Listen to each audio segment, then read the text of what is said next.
Vamos lá, pessoal. Vamos seguir com mais um assunto de banco de dados. Hoje a gente vai começar a pegar um pouquinho uma mão na massa e desenvolver o nosso projeto para a gente ter uma coisa mais palpável, saber que vai dar certo o seu projeto. Hoje iremos adotar no nosso projeto em si, depois que vocês fizeram toda a descrição para mim de qual a ideia que vocês pretendem, quais os stakeholders envolvidos, se vai haver ou não pagamento, quais as funções que vocês pensam colocar no sistema de vocês. Hoje iremos colocar todo esse conhecimento numa abordagem no modelo chamado modelo entidade e relacionamento. Irei apresentar para vocês o conceito de entidade, relacionamento, atributo, generalização ou especialização. O modelo conceitual em si. A realidade, quando se pensou no modelo conceitual, são numa forma de trazer o que você pensa em colocar em um banco de dados para uma parte gráfica. Neste caso aqui temos a utilização do modelo entidade relacionamento, desenvolvido por Peter Chen, para que a gente pegue os objetos da realidade e consiga esquematizar de uma forma em que toda e qualquer pessoa que estude banco de dados entenda o que você está querendo expor. Ainda não estou falando do SGBD, certo? Não estou falando do SGBD. Como é colocado aqui na definição, modelo de dados abstrato que descreve a estrutura de um banco de dados de forma independente de um SGBD. Então não estou querendo ainda, a gente ainda está na modelagem conceitual. Ele é o mais difundido, perdão, ele é o mais difundido, é representado através de um diagrama, onde esse diagrama é fácil e simples de ser compreendido. Toda a modelagem fica em torno deste diagrama aqui. Porém, quando a gente passar para o modelo lógico, esse diagrama vai ser convertido para uma estrutura de tabela. E, dependendo da forma, essa tabela pode ser representada através de código, como está aqui. Certo? Temos aqui duas tabelas. Pronto. Sendo que essa de produto referencia essa de cima. Então, pessoal, vamos começar a entender como é que funciona no final. Você vai ter um modelo conceitual, entidade e relacionamento. Quando você tiver isso, você vai converter o seu banco de dados para o modelo lógico, que é um modelo em tabelas, que nós entendemos também como modelo relacional. As fases do projeto, na realidade, é bem simples. Primeiro, modelar conceitualmente, fazer a construção do modelo conceitual, a organização dos dados independente do SGBD, que é onde entra o modelo entidade e relacionamento, nesta fase aqui, na fase 1. Depois, fazer o projeto lógico, que é transformar esse modelo conceitual, esse modelo entidade e relacionamento, para um modelo relacional, que é uma das opções, o modelo relacional, que é onde você vai pegar e fazer o seu modelo lógico do projeto de banco de dados.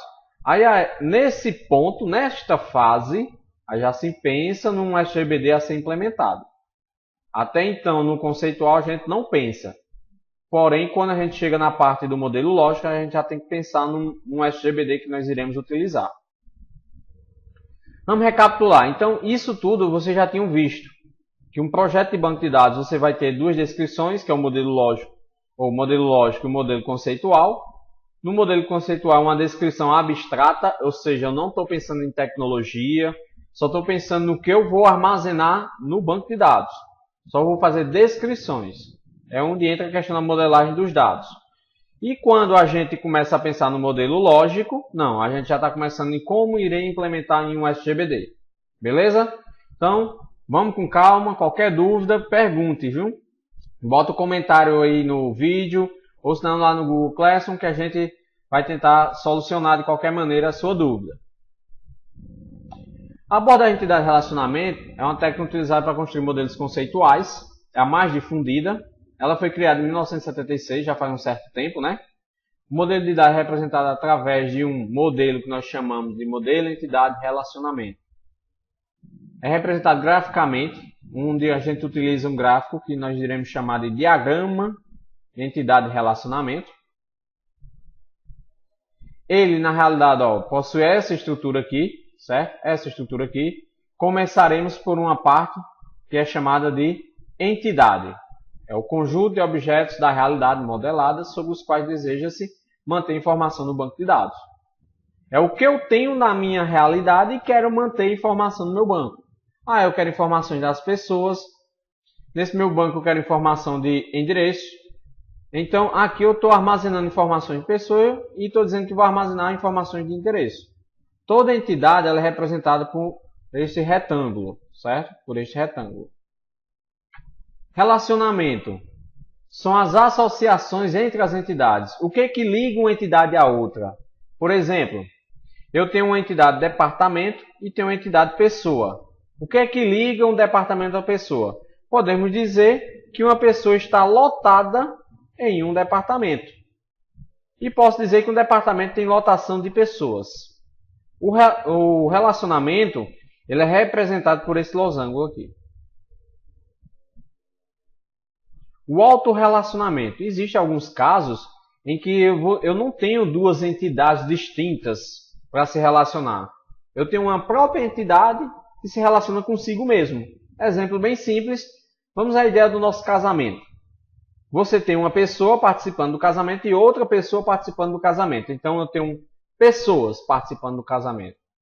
Então eu tenho um autorrelacionamento, ou seja, onde uma pessoa casa com a outra pessoa.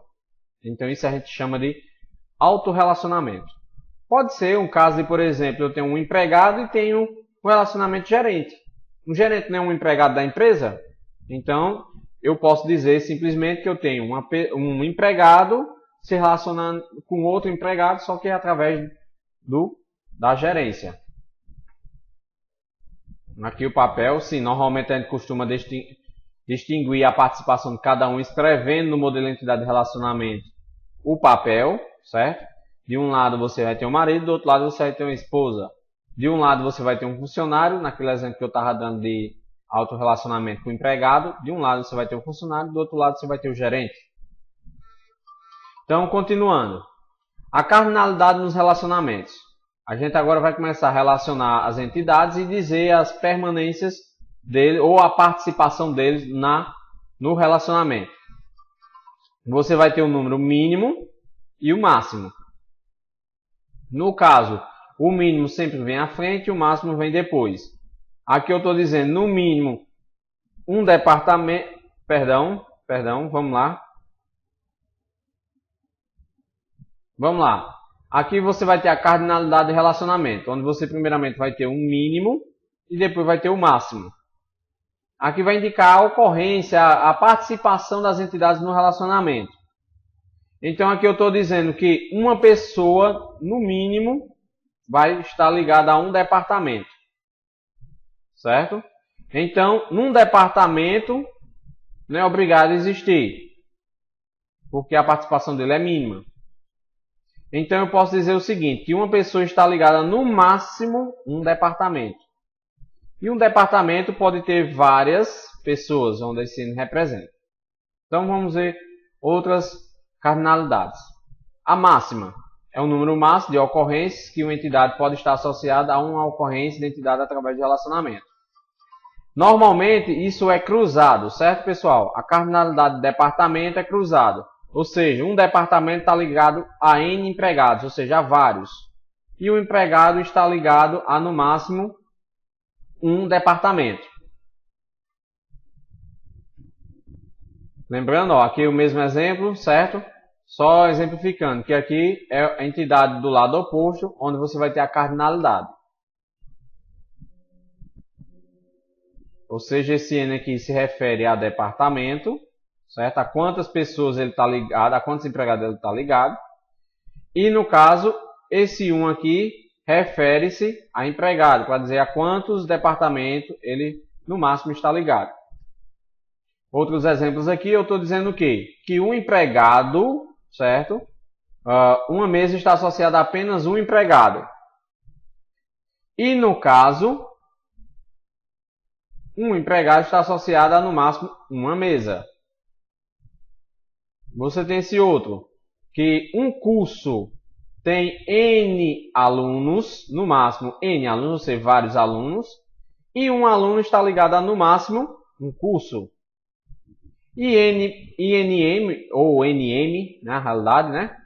Quer dizer que um projeto possui vários engenheiros, aloca vários engenheiros, e no caso, vários engenheiros podem desenvolver vários projetos. Classificação de relacionamento quanto à cardinalidade. Ela pode ser binária, que é a cuja ocorrência envolve duas entidades. Aí você tem dois tipos, um para muitos, e muitos para muitos. Ou seja, um N e NN. A cardinalidade 1, aqui eu tenho dizendo o seguinte, que um empregado está associado a, no máximo, uma mesa, certo? Uma mesa está associada no máximo a um empregado. E uma mesa está ligada a, no máximo, um empregado, certo? Então, um empregado está ligado no máximo a uma mesa e uma mesa está ligada no máximo a um empregado. Um N, você tem aqui que, no caso, um aluno está matriculado a, no máximo, em um curso, e um curso tem vários alunos, muitos alunos. Vamos analisar, no caso, agora, a cardinalidade NN, ou, no caso, muitos para muitos. Neste caso aqui, o que é que eu estou dizendo? Estou dizendo que uma instância dessa entidade está associada a vários projetos. E que uma instância de projeto está associada a vários engenheiros. Nesse caso, um projeto pode ter vários engenheiros e vários engenheiros podem trabalhar em muitos projetos. Temos o relacionamento ternário, que a cardinalidade refere-se a pares de entidades participantes de um relacionamento. Nesse caso aqui, vamos dar um exemplo. Eu tenho aqui o par cidade e o par com produto. Eles estão ligados a, no máximo, um distribuidor. Então, um distribuidor ele está ligado a N produtos e N cidades. Nesse caso aqui, lembrando, eu estou considerando isto aqui tudo como apenas teoricamente como apenas uma entidade, certo? Mas a entidade formada pelo par cidade produto. A cardinalidade mínima é o número de mínimo de ocorrência de associações da entidade no relacionamento. Ela sempre vem aqui em primeiro lugar, certo? Ela vai indicar se a participação é obrigatória ou opcional. Ou seja, neste caso aqui, eu estou dizendo que a participação de mesa nesse relacionamento ela é obrigatória, mas a de empregado é opcional. Então, sempre o que vai acontecer aqui? A mesa sempre vai existir, independente se vai ter empregado ou não para trabalhar nela. Vamos imaginar aqui, analisar esse relacionamento aqui de aluno, inscrição de curso. Analisar na mínima, então o curso sempre vai existir, tendo ou não aluno. Mas tem um detalhe, lembrando, uma instância do curso está ligado a N alunos, ou seja, no máximo, vários alunos. E uma instância de aluno vai estar ligado no máximo a um curso. Lembrando, é cruzado essa informação, tá certo? Vamos seguir. O que é um atributo? O atributo é uma característica, uma propriedade do objeto em que eu estou querendo colocar no banco de dados. Neste caso aqui, o que é que eu estou tendo? Nome, código e tipo para uma entidade que eu chamei de pessoa. Então, isso aqui é que eu pretendo guardar no banco de dados. Podemos ter a cardinalidade mínima. O atributo é obrigatório quando a cardinalidade mínima é 1. E o atributo é opcional quando a cardinalidade mínima é 0. Neste caso aqui, o que é que eu estou indicando quando eu escrever lá no meu modelo de entidade de relacionamento? Primeiro, quando é 1, quando só tem um nome lá do atributo, eu subtendo, como neste caso aqui, eu subtendo que a cardinalidade mínima dele é 1. Se eu quero dizer que ele é opcional, eu tenho que colocar o 0. Ok? Então, na máxima, quando eu tenho 1, ele é monovalorado. Quando eu tenho N, ele é multivalorado. Então, observemos aqui que naquela entidade onde eu tenho a pessoa, eu vou cadastrar nome, código e telefone. Neste caso aqui, o nome ele é um atributo obrigatório e monovalorado. Lembra? Eu só tenho um, e no caso, como eu não tenho nada, eu subtendo que também seja um no máximo. Então ele é monovalorado e obrigatório. O telefone já não posso dizer isso. Estou dizendo que ele é opcional, certo? E se ele for cadastrar, ele pode ter vários telefones, ou seja, ele é multivalorado. Ok? Partindo, vamos ver o seguinte, ó. O atributo do relacionamento. Algumas situações você pode colocar atributos no relacionamento. Como por exemplo, eu tenho aqui a associação entre paciente e médico. O paciente, neste caso aqui, ele está associado ao médico através de uma consulta. E normalmente essas consultas têm o quê? Data e hora. Então, não entraria essa data e hora nem no paciente, nem no médico. Entraria no relacionamento consulta. E neste caso, o relacionamento está sendo reconhecido através deste atributo. Que aí nós iremos conhecer como atributo-chave. Identificando entidades por atributo. A entidade deve ter propriedade, atributo ou relacionamento, né, que visam para distinguir uma ocorrência da outra. O que é que eu distingo uma pessoa da outra? Neste caso desse exemplo aqui, eu vou distinguir cada ocorrência de pessoa, ou seja, cada cadastro de pessoa através do código. Poderia ser um CPF, já que o CPF é único, certo? Nome não dá certo, imagina quantas Marias existem. Tipo, muito menos. Imagine que você só cadastra 2 tipos de pessoa no seu banco, física e jurídica. Então tem que ser um atributo, uma característica que identifique cada ocorrência da entidade. Por relacionamento, existe a possibilidade de você reconhecer as entidades através do relacionamento. Como, por exemplo, essa entidade aqui dependente. Eu tenho um empregado e tenho os seus dependentes. Neste caso aqui, ela só vai ser reconhecida, essa entidade dependente, se eu estiver associada a um empregado. Então, ela só vai existir, eu só vou conseguir identificar se tiver associação de dependente com empregado. Não tem como eu ter só dependente e não ter um empregado dentro da empresa. Que é o que a gente vai chamar de entidade fraca. Que ele depende da existência de empregado. Identificando relacionamentos. Como a gente já tinha comentado, o relacionamento pode ser identificado por um atributo único. Neste caso desse exemplo aqui, a data e a hora.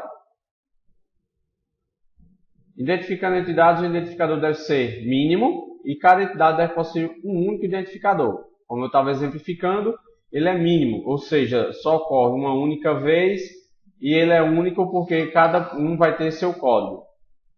No caso aqui de empregado. Esse sim, que antigamente não era conhecido o nosso CPF. Então, poderia ser o CPF. Neste caso aqui, pessoal, para a gente fechar, eu tenho aqui uma identificação que normalmente você vai preencher essa bolinha toda para identificar. Se eu quisesse identificar essa entidade aqui com o atributo identificador, eu preencheria ela toda. E aqui eu identifico que essa entidade vai ser reconhecida pelo CPF. Generalização e especialização, vamos deixar para uma próxima aula, certo? Por enquanto a gente fecha aqui o começo da entidade de relacionamento. Daqui a pouco a gente irei postar para vocês como fazer o modelo de entidade de relacionamento com uma ferramenta online.